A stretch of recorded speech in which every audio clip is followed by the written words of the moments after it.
Então, para a gente iniciar o nosso estudo da noite, convido a todos a gente iniciar a nossa prece, com muita gratidão pelo domingo maravilhoso que todos nós tivemos, né? E temos a chance de estar aqui para estudar o Evangelho junto com o Rogério e com todo o nosso grupo. Então, para esse início, vamos tranquilizar nosso pensamento, nossa respiração, tranquilizar nossos pensamentos e com muita gratidão nos nossos corações, pedir a Jesus as bênçãos por esse momento do Evangelho. Um momento tão especial em que cada um de nós contribui com esses bons pensamentos e Jesus vem até nós para nos auxiliar na proteção do nosso lar, no equilíbrio de todos os nossos ambientes domésticos, na irradiação aos nossos vizinhos, aos nossos familiares. Obrigado, Mestre, por estar conosco nesse momento do Evangelho. E que o nosso palestrante, o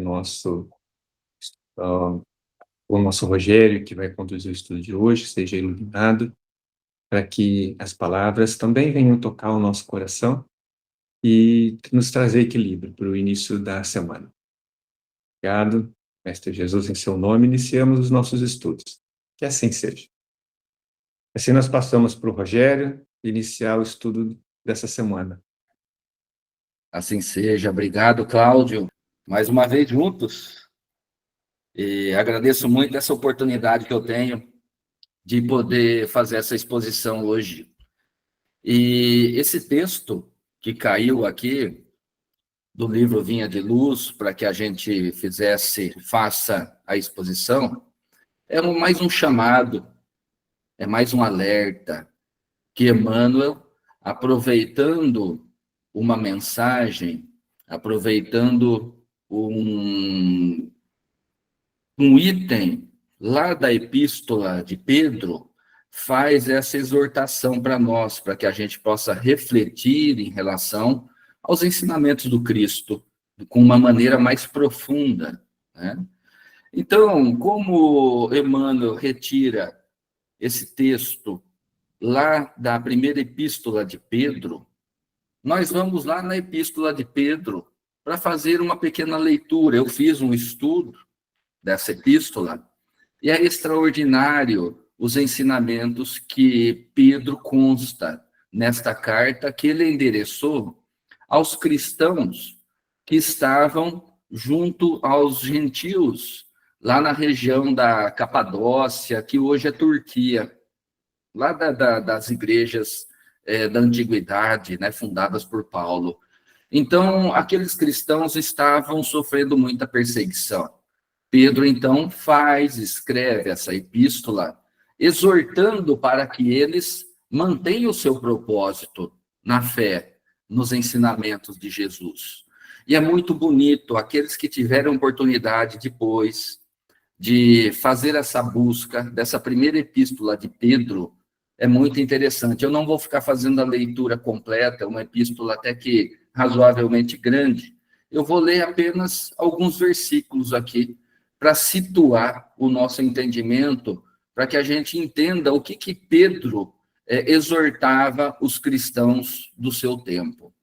Então, em algumas passagens aqui, alguns versículos, Pedro escreveu assim: vivam entre os pagãos de maneira exemplar, para que, naquilo em que eles os acusam de praticarem o mal, observem as boas obras que vocês praticam e glorifiquem a Deus no dia da sua intervenção. Ou seja, né, dá o bom exemplo em relação às acusações que os pagãos atribuíam aos cristãos daquele tempo. Outra, por causa do Senhor, sujeitem-se a toda autoridade constituída entre os homens, seja ao rei como autoridade suprema, seja aos governantes como por ele enviados para punir os que praticam o mal e honrar os que praticam o bem. Pois é da vontade de Deus que, praticando o bem, vocês silenciem a ignorância dos insensatos. Olha lá, através do exemplo. Vivam como pessoas livres, mas não usem a liberdade como desculpa para fazer o mal. Vivam como servos de Deus. Tratem a todos com o devido respeito. Amem os irmãos.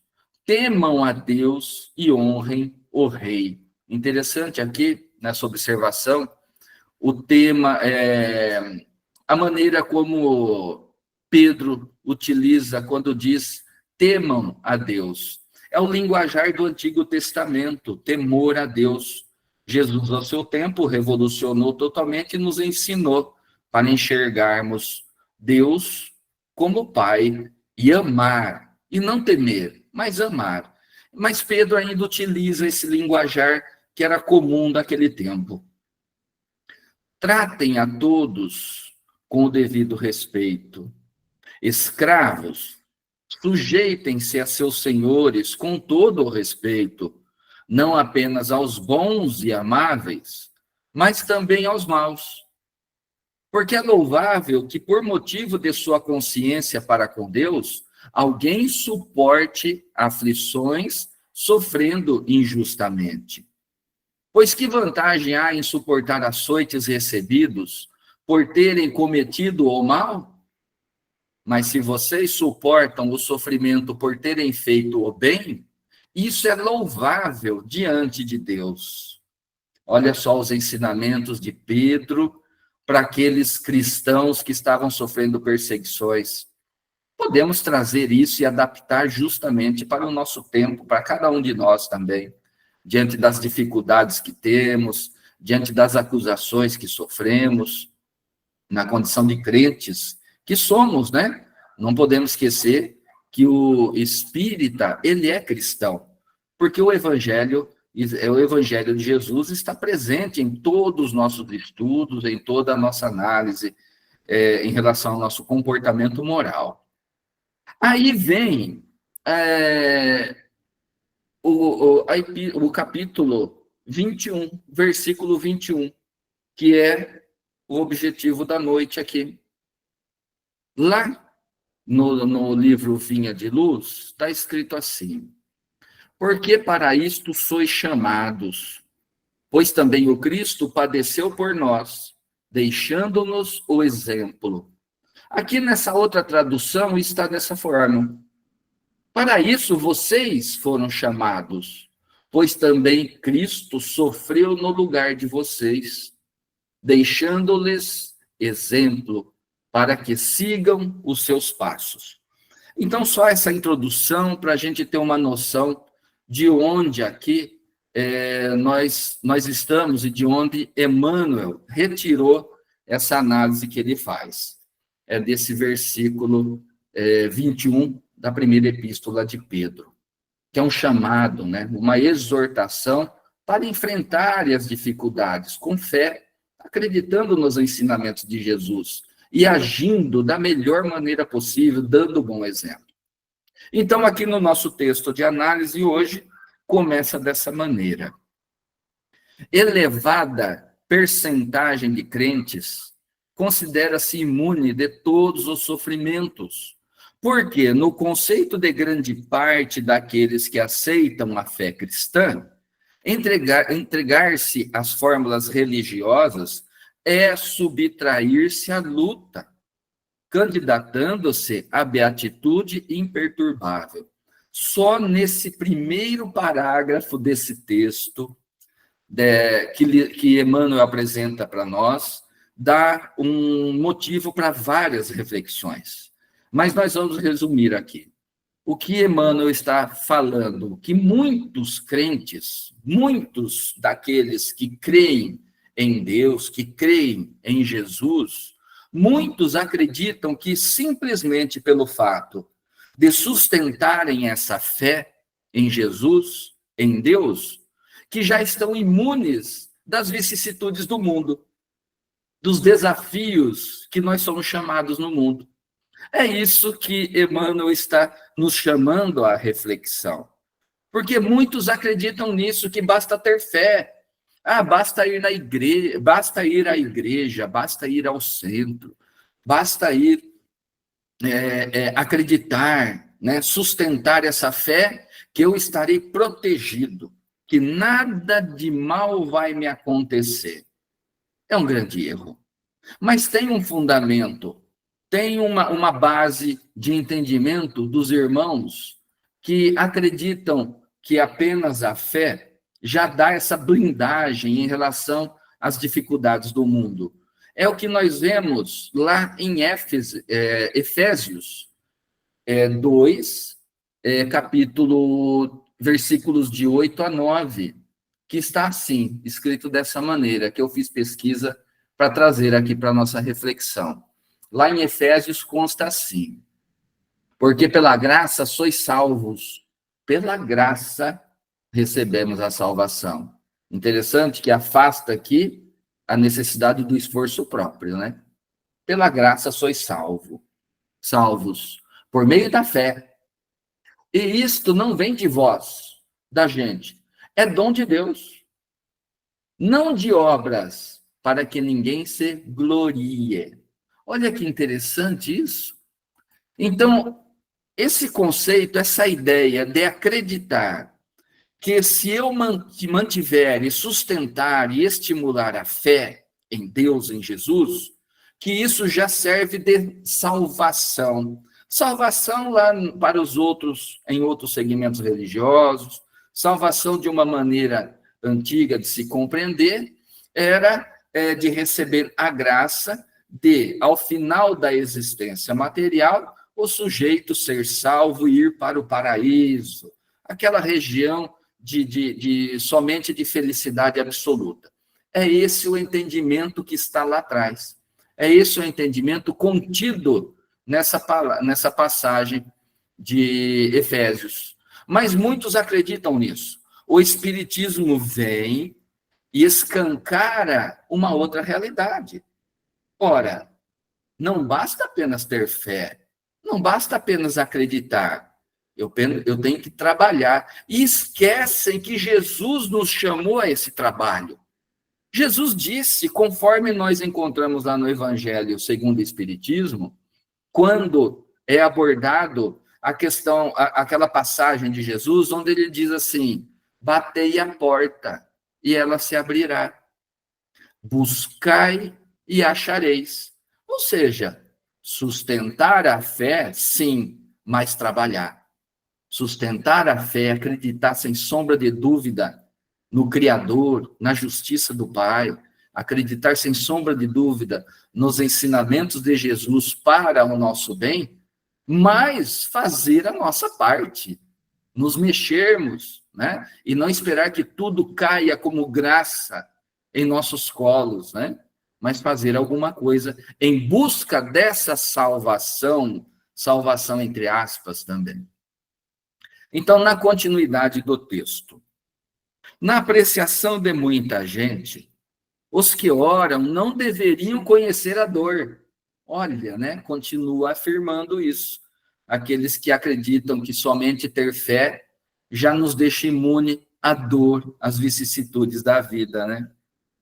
O socorro divino assemelhar-se-ia à proteção de um monarca terrestre, doador de favores segundo as bajulações recebidas. Aqui Emmanuel pegou firme, pegou pesado, né? Como se nós recebêssemos as graças de uma liderança terrestre diante da bajulação que nós fazemos a ele. Olha só como que ele usa esse trocadilho aqui para que a gente possa compreender melhor essa questão. A situação do aprendiz de Jesus é, todavia, muito diversa. Lá, agora está entrando na nossa realidade mesmo. Os títulos do Cristo não são os da inatividade, com a isenção de responsabilidade e esforço. Olha só o que Emmanuel nos chama a atenção. Os títulos do Cristo, quer dizer, a exortação de Jesus, os ensinamentos de Jesus, não são para inatividade, para aguardar que tudo aconteça para nós. Que nós não estamos isentos do esforço próprio para alcançarmos essa salvação que nós entendemos como sendo a felicidade, o equilíbrio emocional, a paz de espírito. Então é necessário trabalhar. O mestre, naturalmente, precisa de companheiros que nele confiem, mas não prescindirá dos que se revelem colaboradores fiéis de sua obra, ou seja, aqueles que trabalharem no sentido de colocar em prática os ensinamentos de Jesus. Seria justo postar-se indefinidamente o devedor ante a generosidade do credor, confiando sempre, sem o mínimo sinal de solução ao débito adquirido? O que ele está falando aqui? É um pouquinho difícil de compreender. Ele está falando o seguinte: eu sou devedor e tenho o meu credor. O meu credor é excelente pessoa, é boa gente, então eu sempre dou uma desculpa ao meu credor e vou enrolando no pagamento dos débitos que eu adquiri. Isso é justo? É justo sempre seguir enrolando, procrastinando o pagamento dos débitos que eu tenho, no nosso caso, em relação à providência divina, em relação à quitação dos erros, dos males que nós cometemos lá atrás, antes do nosso despertar, da nossa compreensão, do entendimento?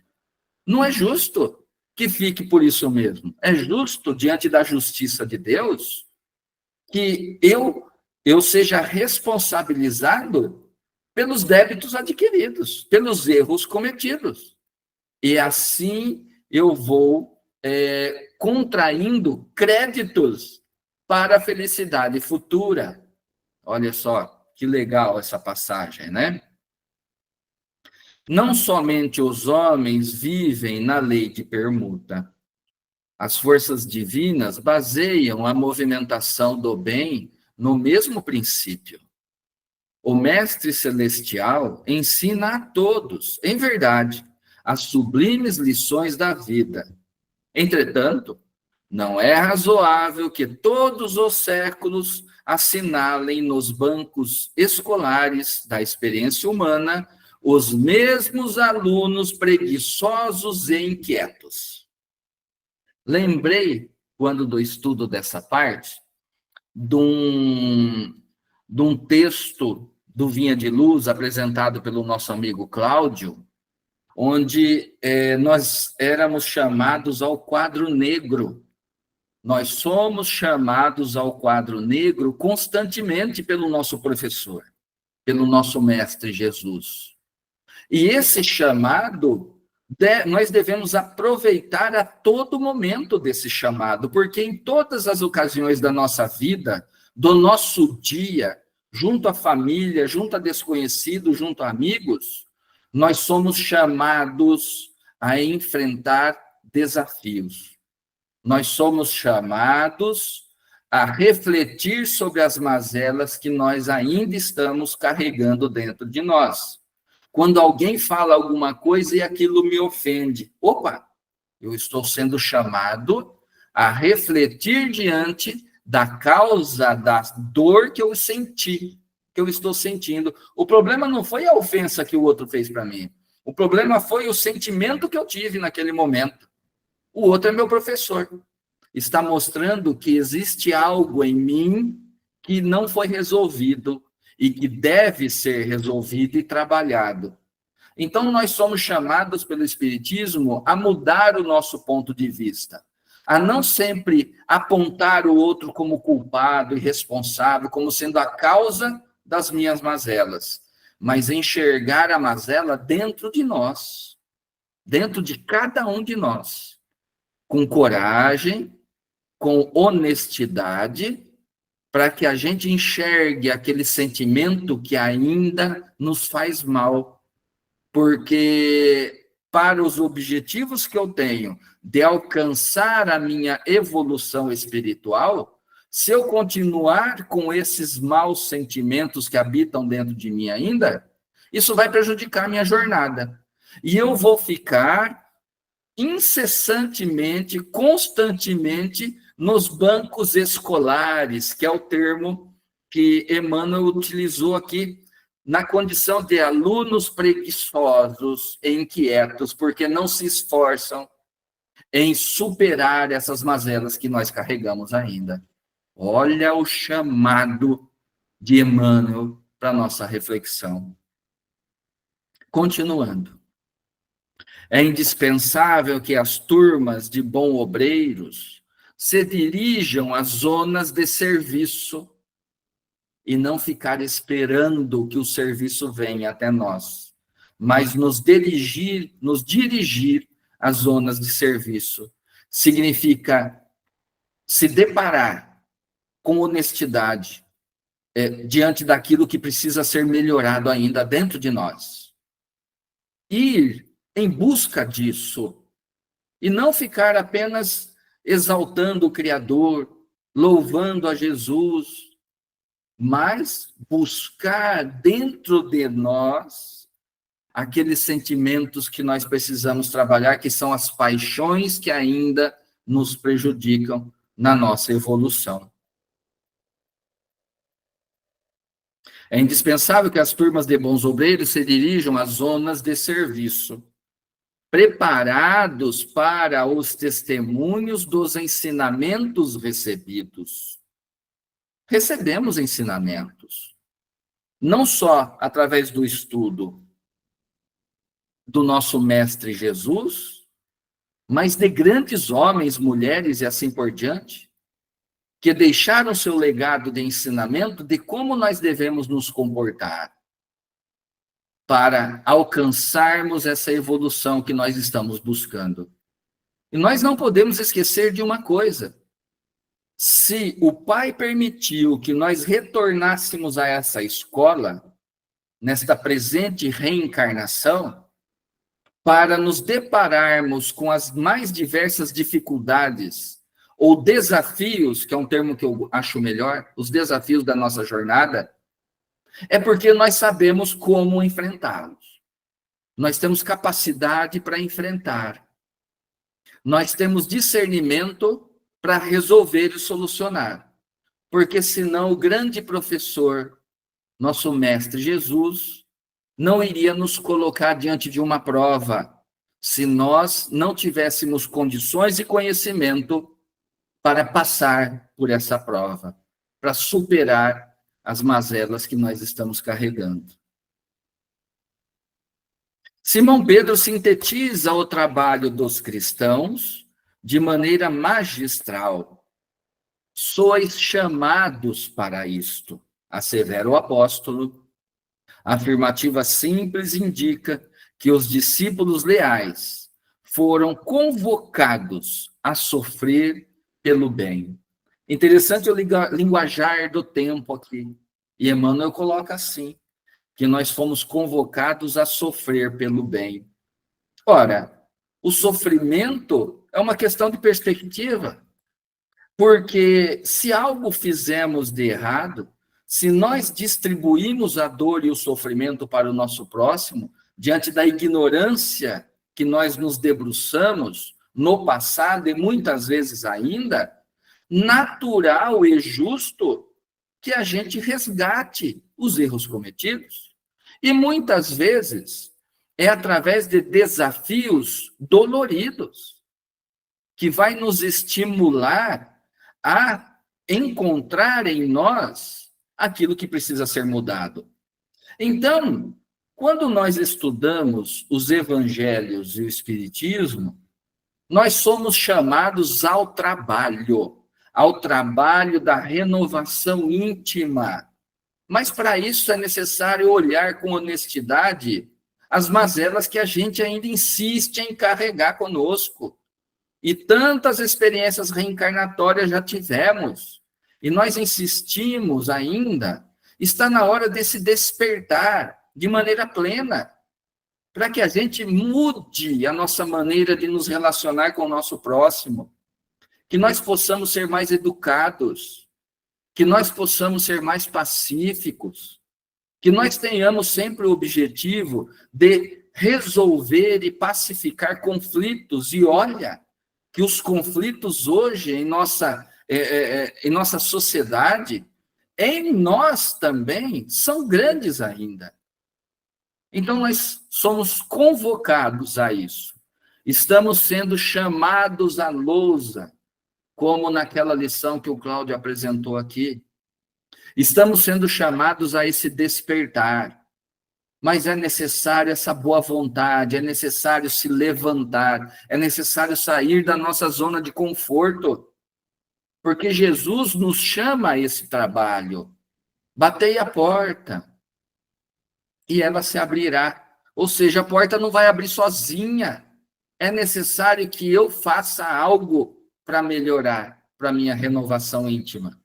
E eu agindo dessa maneira, como a exortação de Pedro aos cristãos que estavam lá junto aos pagãos, eu me esforçando e fazendo o melhor que eu posso, junto à minha família, junto ao ambiente de trabalho, ao desconhecido, aos amigos, eu estarei exemplificando o evangelho, agindo dessa maneira. Talvez eu não tenha poder nenhum para modificar o que está errado distante de mim, mas eu tenho poder para modificar o que está errado dentro de mim e contagiar aqueles que estão ao meu redor. Essa é a exortação de Jesus. Esse é o chamado de Pedro aos cristãos. E esse é o chamado do Espiritismo para todos nós. Então, meus amigos, eu agradeço imensamente a oportunidade e que nós possamos refletir diante desse chamado que constantemente vem a nós e que a gente possa, ao invés de ficarmos bravos, irritados, violentos, chateados com as vicissitudes da vida, os acontecimentos da vida, que a gente possa enxergar por um outro plano e entender que ali está sendo mostrado para mim uma oportunidade para eu me tornar uma pessoa melhor. Esse é o chamado convite para a nossa reflexão do Evangelho de hoje. Então, eu convido a todos, nesse instante, para que possamos manter a boa concentração, elevando o nosso pensamento, fechando os olhos, aqueles que assim quiserem, aproveitando esse momento de conexão íntima que nós estamos, de pensamentos, e de amparo da espiritualidade que está conosco, a envolver cada um aonde nós estamos agora, que possamos criar esse grande elo, essa energia de pensamento e vibrar. Vibrar para aqueles que estão necessitados, estão ainda recebendo tratamento em hospitais, estão acamados, estão passando por grandes desafios que a doença está trazendo para cada um desses irmãos que passa por isso. Que essas vibrações possam atingir todos esses irmãos acamados, sofredores, cada um suportando a responsabilidade que deve ser suportada diante das leis do Criador, da justiça e do amor do Pai. Também irradiemos boas vibrações aos nossos irmãos que se encontram encarcerados, sim, encarcerados. Porque não podemos esquecer que todo aquele, por mais erros, equívocos que cometeu, também é nosso irmão. Filho do mesmo Pai. Todos nós somos irmãos. Que possamos vibrar para esses equivocados, para que também despertem para o chamado que estão sendo convidados, para compreender os equívocos do comportamento, os erros cometidos. Vibremos também para as lideranças políticas do nosso país, do mundo, para que todos recebam devido amparo, recebam as vibrações dos seus protetores espirituais e que possam assim, ter discernimento em suas decisões, olhando sempre para o bem-estar do povo e dos comandados. Vibremos também para os nossos familiares, amigos, onde cada um também estão suportando, passando e carregando o seu devido fardo, consequência dos erros cometidos. Felicidade também que passam diante dos acertos que nós tivemos. Vibremos para todos nós, para que possamos sempre manter a fé, crendo sem dúvida nenhuma nos ensinamentos de Jesus, no amor de nosso Pai, de nosso Criador, a cada um de nós. E que assim, diante da fé, diante da força que recebemos, que tenhamos condições de enfrentar os desafios da nossa jornada, sabendo que depende de nós, da nossa boa vontade, do desejo sincero de colocarmos em prática todo o ensinamento que estamos recebendo dos evangelhos e do Espiritismo. E agradecemos a mais uma oportunidade de encontro e de reflexão, e que a paz de Jesus esteja no coração de cada um de nós. Assim seja.